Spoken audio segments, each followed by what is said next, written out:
So,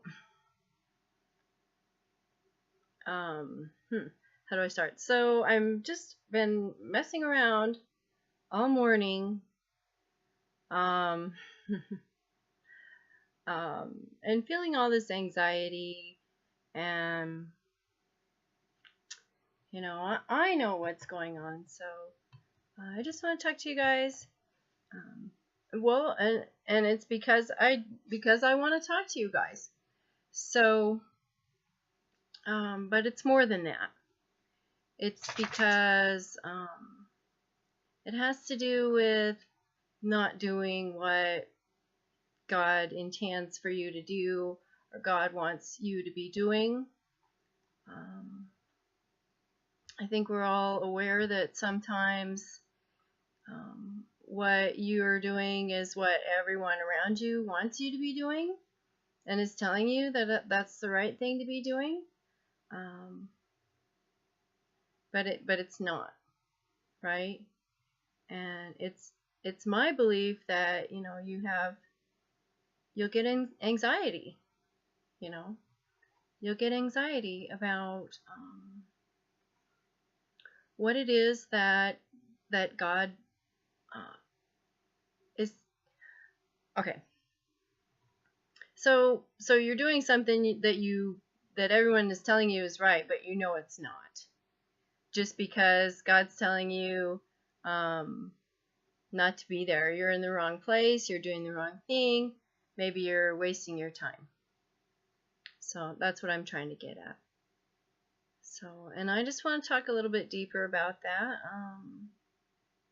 Some of you probably watched my video titled Jason. So I just want to talk a little bit more about that. And just quickly to summarize, he was a person that I went to high school with, and he was murdered.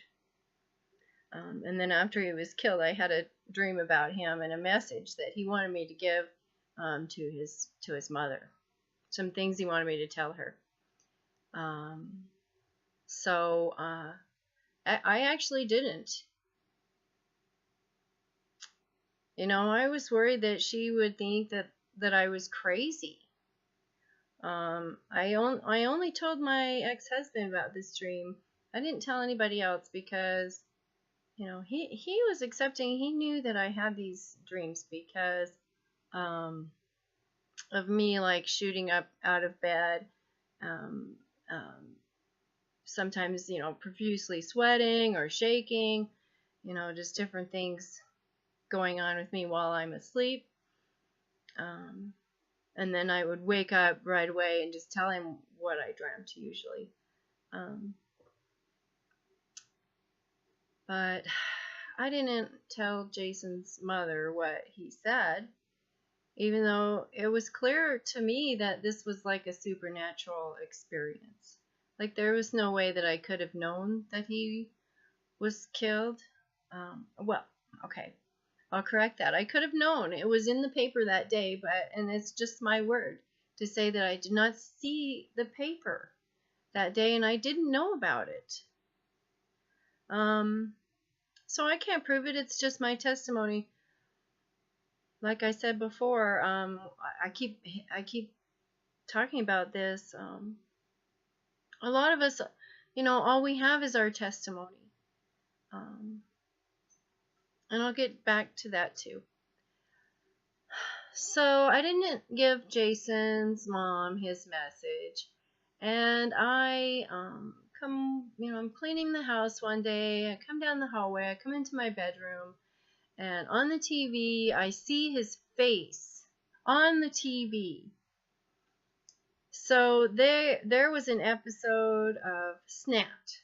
Like I used to really like to watch that show, and there was a marathon on, and I just put that on while I was cleaning. And I did not know there was an episode about him. And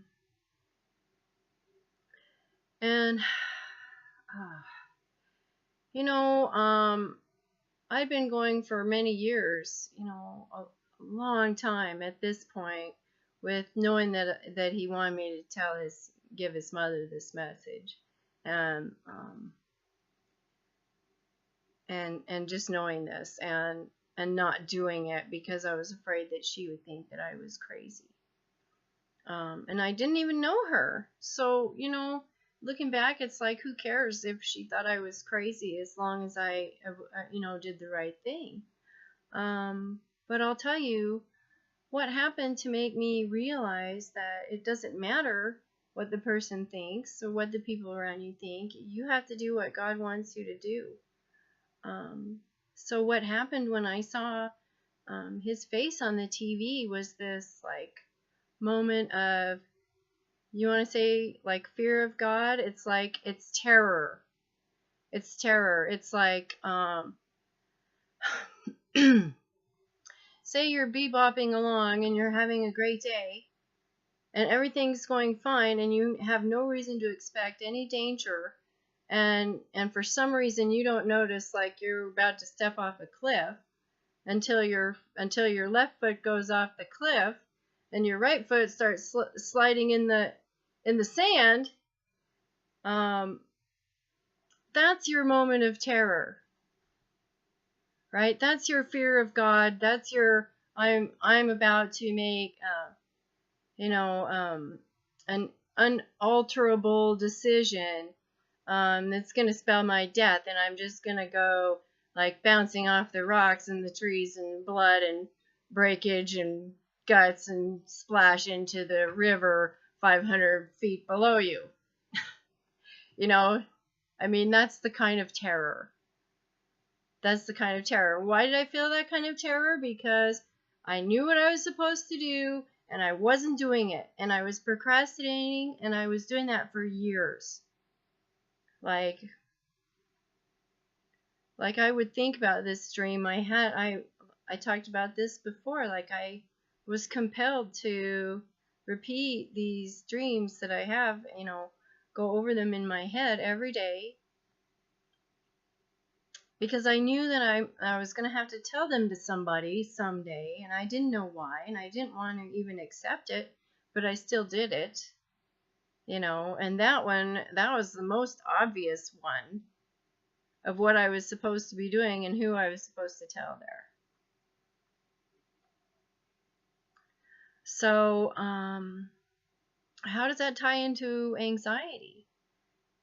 Because we're told by the culture that a lot of us have post-traumatic stress disorder. We've talked about that.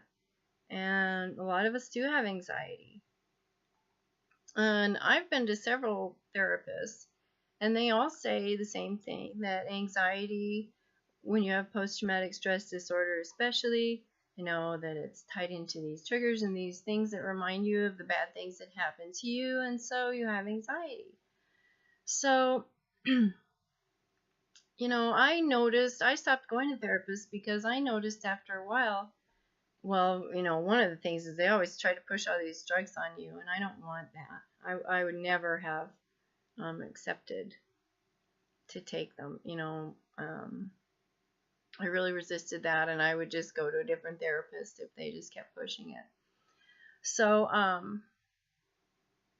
but they tell you that you have these triggers and that's causing your anxiety, and if you can just figure out what's your trigger around you that's causing you this unreasonable, right? They tell you it's an unreasonable anxiety that you're having, that it's a chemical reaction, and that your brain's going haywire. Basically is what they tell you. And after a while I started to think, when I had anxiety, and especially after I had this episode with fear of God. Nobody here is preaching fear of God, and I've had it. You do not want that. No, you do not. No, you do not, because it will change you. And I guess that's why I'm speaking today. So I sat right down and I wrote that letter, and I mailed it. I looked up, I don't know her. I never met her. I wish all the best for her though, because I just feel like there's a connection there somehow. So I looked up her address in the telephone book, and I just mailed her this letter. I just wrote down everything that I could remember about what he said, and the whole entire dream.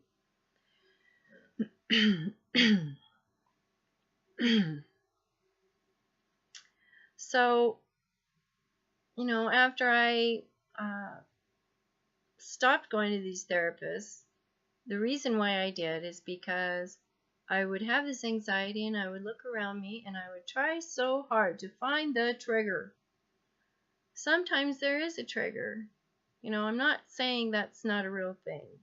Sometimes there is a trigger, and it gets you to thinking about past events. And yeah, you're going to have anxiety then. But there were a lot of other times where there's not a trigger.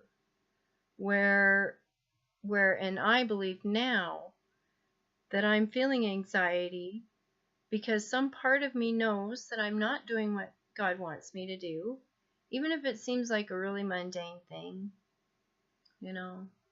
Like this morning, the piddling around that I have done.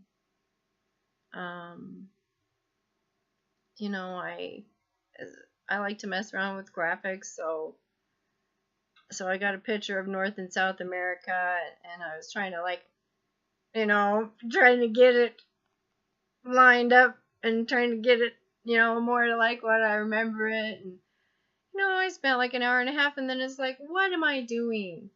I'm having all this anxiety. I know I'm supposed to just talk about this experience that I've had. And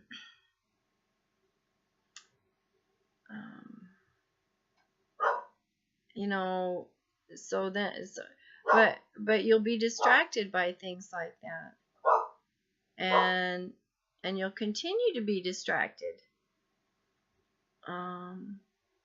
I don't know if that's a bad spirit, that's the devil. That's probably something going on inside of us where we don't really want to cooperate with what God wants us to do. We're being rebellious, or we just don't want to think about the seriousness of things that are going on. I really don't know, but I really do believe that when you feel anxious, that, or at least me, that a lot of times that has to do with not being where God wants you to be. So, like being at the church, and I'm not working there anymore. But the anxiety was through the roof, and there's nothing discernibly around me there that would trigger me or that would stress me out. Fully capable of doing the job, nice office, good view. My boss wasn't even there a lot of times, but he, really didn't talk to me much or bother me much, but there was all this anxiety, like I'm not supposed to be there.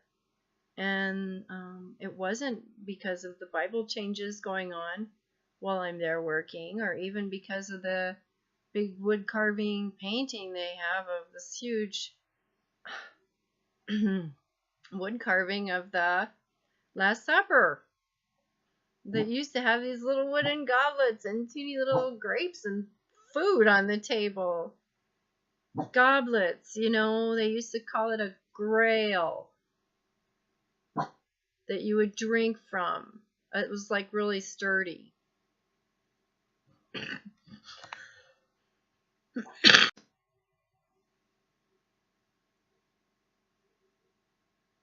Okay, so hopefully I didn't get that coughing. I thought I paused it, but you see how I'm getting attacked with coughing when I try to, something seems really important. I'm trying to talk about something that I think is where I'm trying to focus.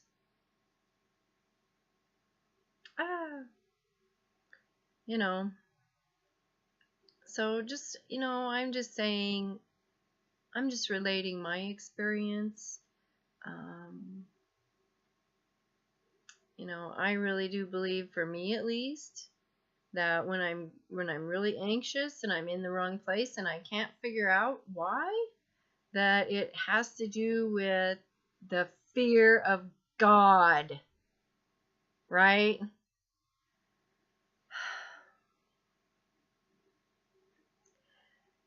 Because he's going to have tasks for us. And here's the other thing, is we need to keep an open mind of everyone's ideas and experiences. And so I know some ideas are difficult to accept because they conflict with our own reality.